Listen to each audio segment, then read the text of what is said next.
Is there something you just don't like doing, but you also have never tried it before?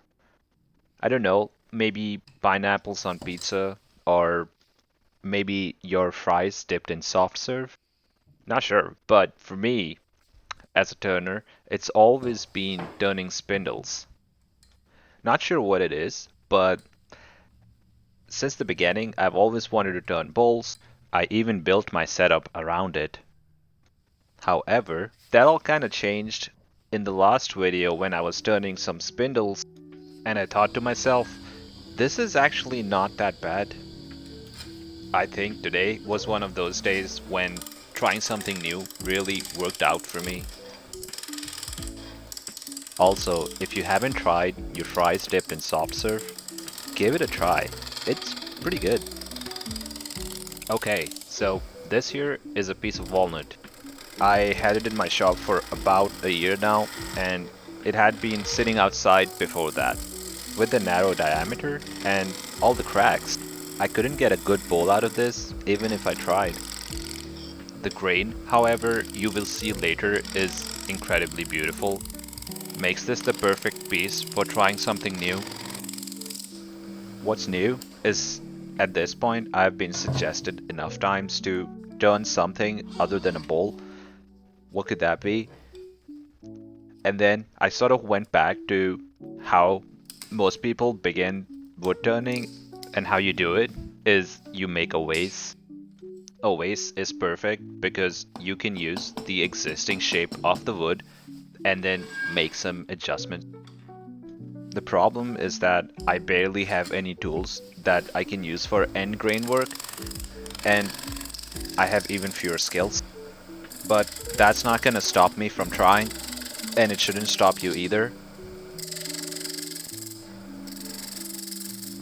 By the way, the dust was absolutely killing me by this point, but I thought it'd be better for the video if I didn't have my dust collector going. I quickly abandoned that idea, and I'm glad I did. Walnut dust is pretty gnarly, so you're gonna hear some sounds in a bit, but hopefully I can fix that in post-edit. Speaking of tools, what I'm using right now is called a skew chisel, and the only thing I really know about it is that you want to be cutting the wood slightly below the top, like I am right now. If you go further down or up, that can happen. So just be careful with this tool. It's very likely to catch and not very intuitive to use.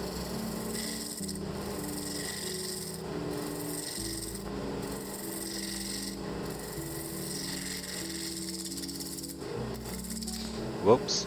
I want to say that was the last piece of flying wood in the shop, but there might be more. Rest assured, I was wearing a face mask and also a face shield. Probably a good idea if you're new to this. As I'm cleaning up the blank, I'm also thinking about the next steps and also a rough shape of the vase. It also becomes clearer as I see how much wood I have to work with. For step 1, I guessed we should go ahead and turn this into a nice round piece of timber that I can then turn into a pleasing shape.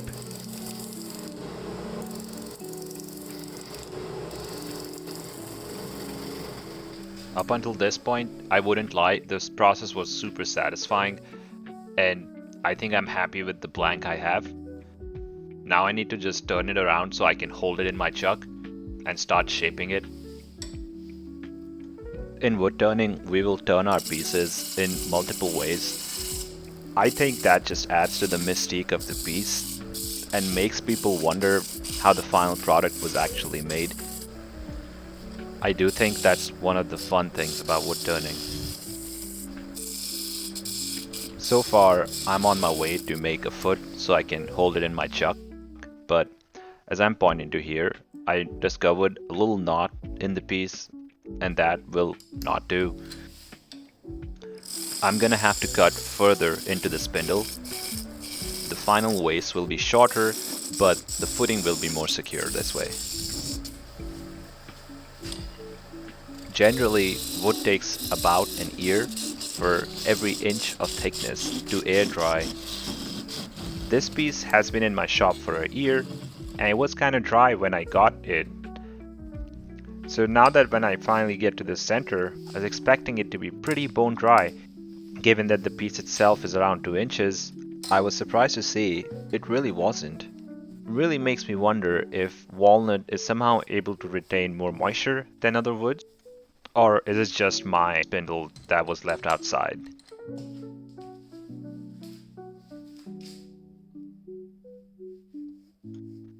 We're now at the artistic section of the video, and probably also the most random, because I had an idea of the vase in my mind, but no pictures that I was following. I wanted to draw something on the blank that somewhat resembled the final shape of the vase. I also wanted to maximize how I use my spindle blank and keep the proportions right. So this is what I came up with. Here I'm marking the high points on the vase, and then I'll also be marking the base and the low points, sort of marking out sections where I will hog out the wood, and then I'll do the final shaping later. It actually works surprisingly well. Something I can fortunately say about the finished piece too.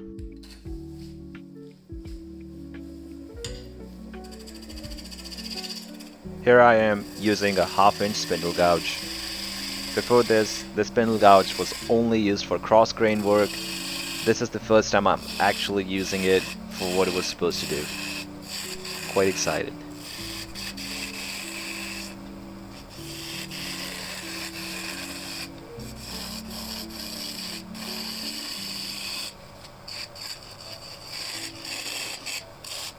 Usually, I hate standing in one place and just doing one thing. But when I'm on the lathe, I can go on for almost an hour without leaving my spot, and I barely even feel it. I think that's pretty cool. It might be hurting my knees though. Probably don't do that.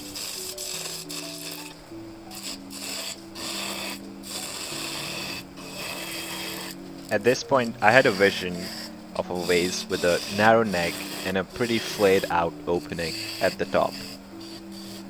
My plan was to shape the neck in multiple passes, and in between each pass, I could step back and look at the shape of the vase in proportion to its size. That really let me hone in to the final shape of the vase that I was pretty pleased with. It might not be a bad technique.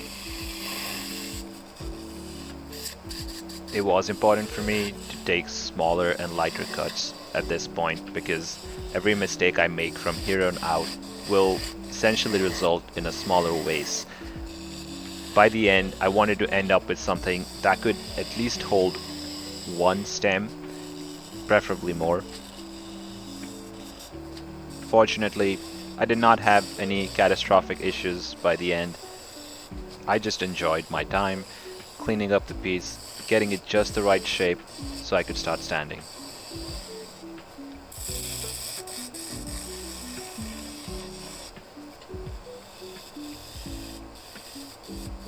One issue I've had for a while is with my dust collection.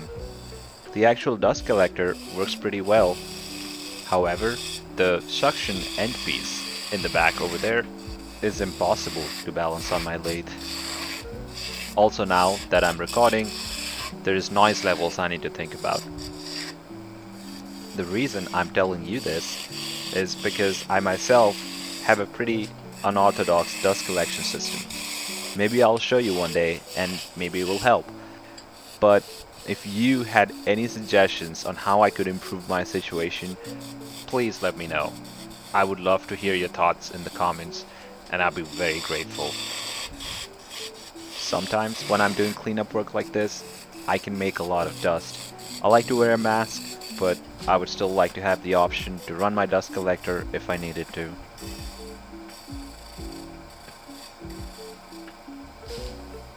This is pretty much as close as I get to the final shape of the vase before I actually finish it.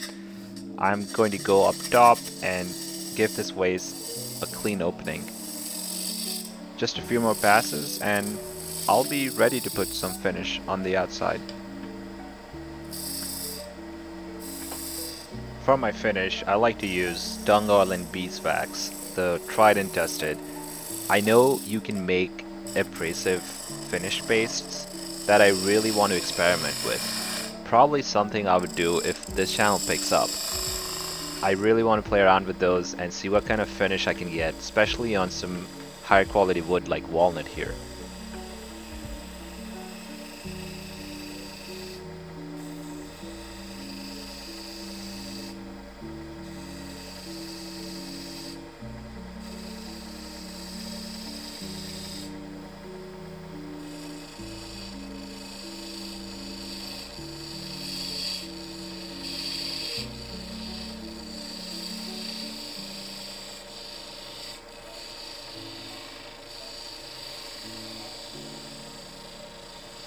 I am already liking this piece a lot.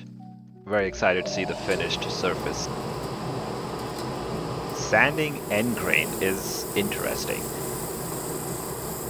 If you think about it, the wood grain is now running parallel to the lathe, so when I do my sanding, I get a lot of these scratch marks from the sandpaper that I can take away by burnishing, which is what I'm doing right now. Running some shavings on top of the piece, and you can see it leaves behind a nice shiny surface. This is so when you apply your finish, the tiny sanding marks don't come through and wood looks very shiny and polished.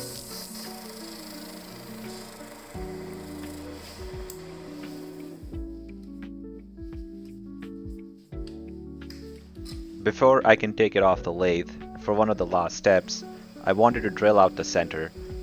I'm using a Forstner bit for that, and I realized quickly that the drill bit wasn't going to be long enough to get to the bottom of the vase.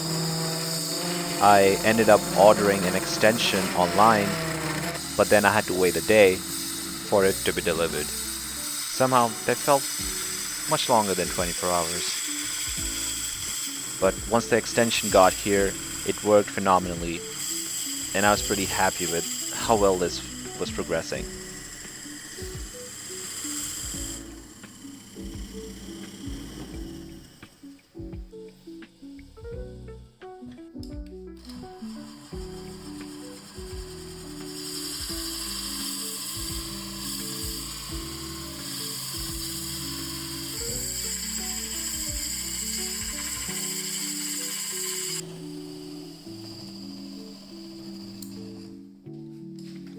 It's time to put some final finishes to the piece, sand up the top, put some oil on it, and it will be ready to take off the lathe. If you're wondering what I did to that wood in the background, I have a video where I explain how I preserve my wood. Please do check it out. I will leave a link in the description. I also wanted to take this time to thank everyone who has made it this far into the video. It helps out a lot. Thank you so much.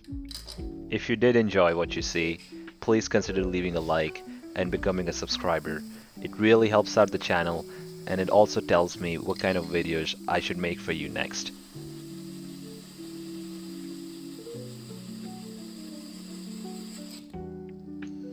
I sanded off the bottom of the vase, and with that, we're at the end of the video. And here's the final piece. What do you think?